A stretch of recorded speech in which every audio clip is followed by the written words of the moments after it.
Can one city become more encouraging? This is my first real world experiment targeting Victoria, British Columbia.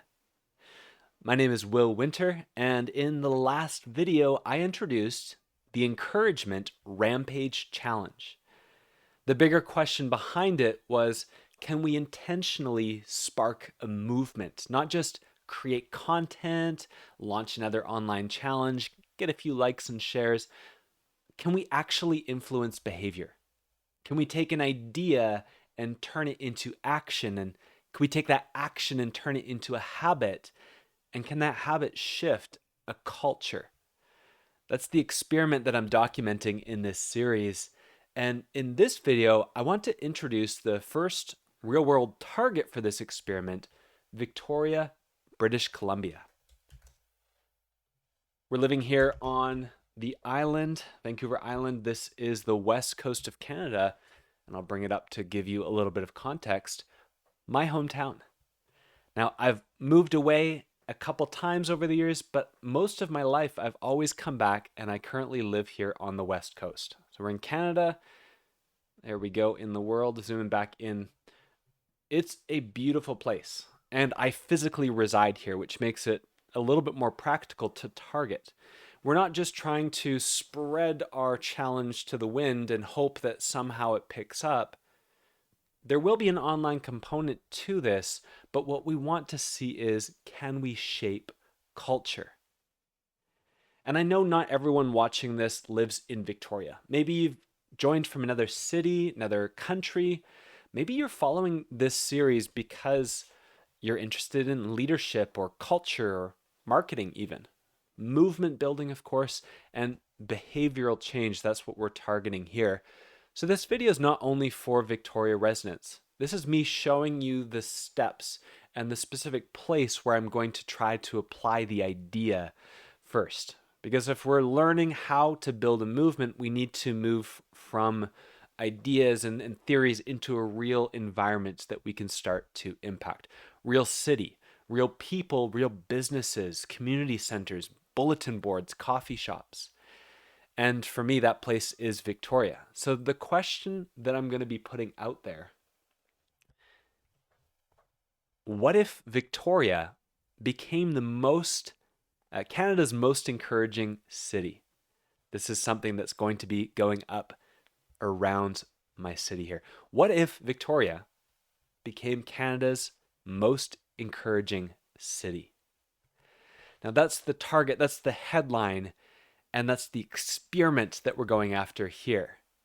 It's an idea that I can begin to plant in people's minds or sow into people's minds that can hopefully take root. And I want to be clear, I'm not saying Victoria is a bad city. Victoria is beautiful. It's got incredible people, it's got incredible landscape, local businesses, communities. But like every city, I'm sure yours included, it's got problems. We've got cost of living is a challenge here. Work stress, loneliness, that's everywhere. Family pressures, discouragement is everywhere. And burnout, it's real.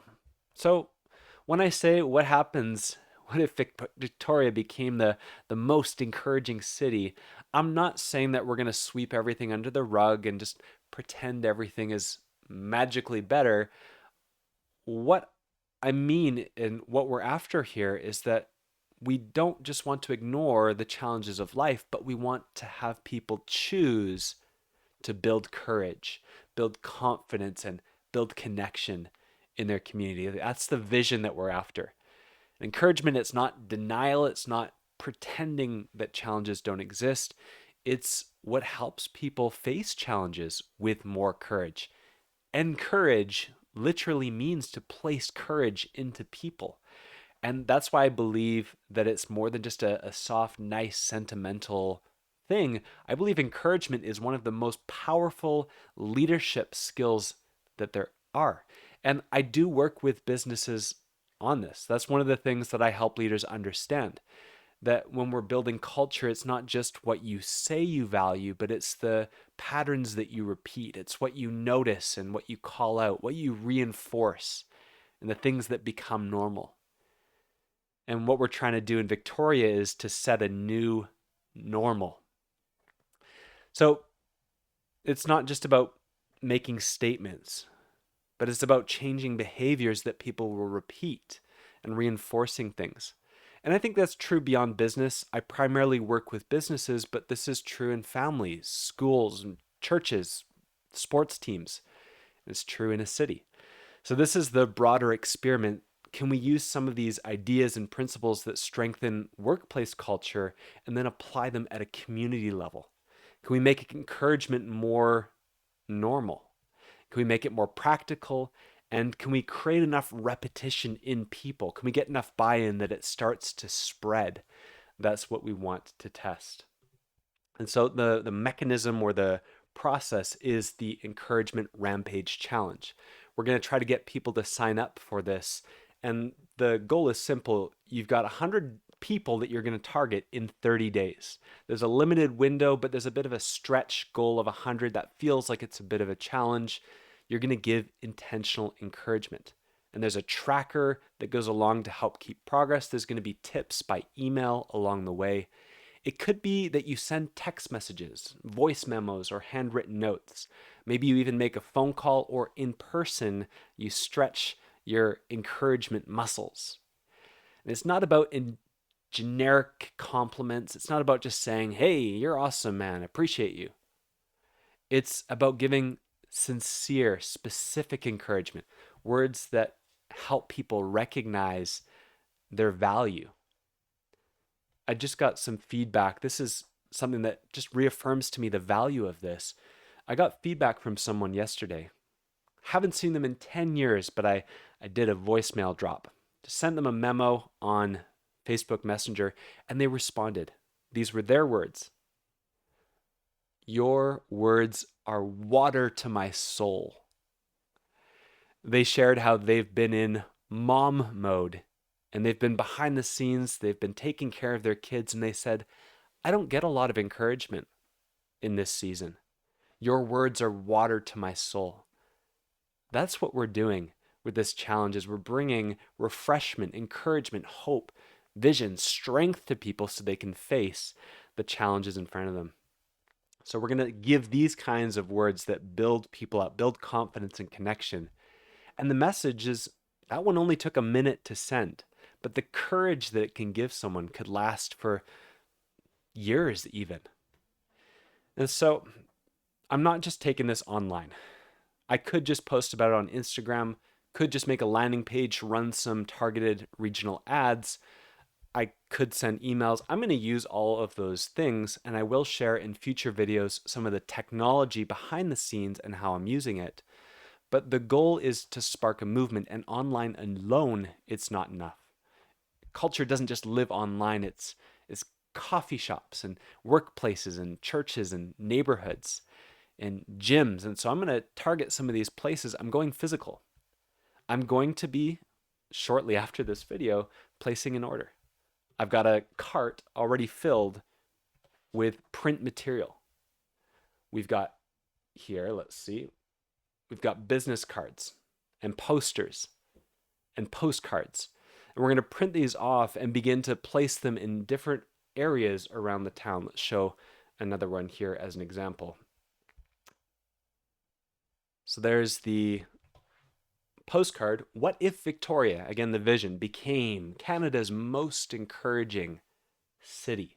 There's the challenge, a bit of information, and then the QR code to scan that. I'm going to put them all around town, and I'm going to be sharing my stories and results, and I'm going to try to get people to not only join the challenge, but share it. Because I want to create something that has a feeling of a movement, and I need to put this in enough places. Because often people are going to ignore the first time. It's going to be a cute idea, or they'll just glaze over it. But if it's in enough places, people might say, hey, I've seen this somewhere else. If they see one poster, they may ignore it, but then they see it in a coffee shop, and then a friend shares about it, and they hear it about at their workplace. And suddenly it starts to feel like something's happening. That's the part of this experiment. I'm trying to engineer or create visibility on this. And so that's part of the journey is movements need repeated exposure. They need to get their way into the hearts and minds of people. And I want people to be able to say, I'm part of this. That's what I'm trying to build, a movement. So I'm going to be documenting this, the challenges along the way, the ups and downs, what works or doesn't work, what people respond to, businesses, as I try to engage and get these posters put up in different areas around town. I'm sure there's going to be some positive and also discouraging responses. There's always those types of people too, but that's the culture we're trying to shift. And so follow along, subscribe to this journey, and join the challenge yourself. Maybe your workplace, you rope them into it.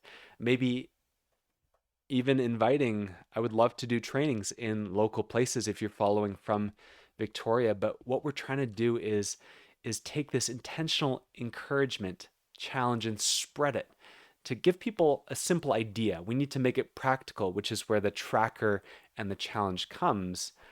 Victoria is the first place that I'm testing this. And I will keep talking, and I'm going to continue to challenge myself. How do I walk that fine line between running a business and where's the overlap with this challenge? Because I do need to make a living, of course, but I also need to run this challenge in a way that doesn't make people feel like it's a commercialized experience. So I've pulled back some of my business brand. I'll talk about the strategy of that in future videos as well. But we really do want to find how we can strengthen people. That's what my business is all about. That's the heart behind this movement as well. So there is a connection there. I'll talk more about that. But we do want to see and experiment with a physical place. We want to influence culture, and we want to spark this movement, logging each step along the way for your learning, for your reverse engineering as you try to create lasting change in your own sphere of influence as well. So join the challenge. Again, the encouragementchallenge.com is where you can sign up.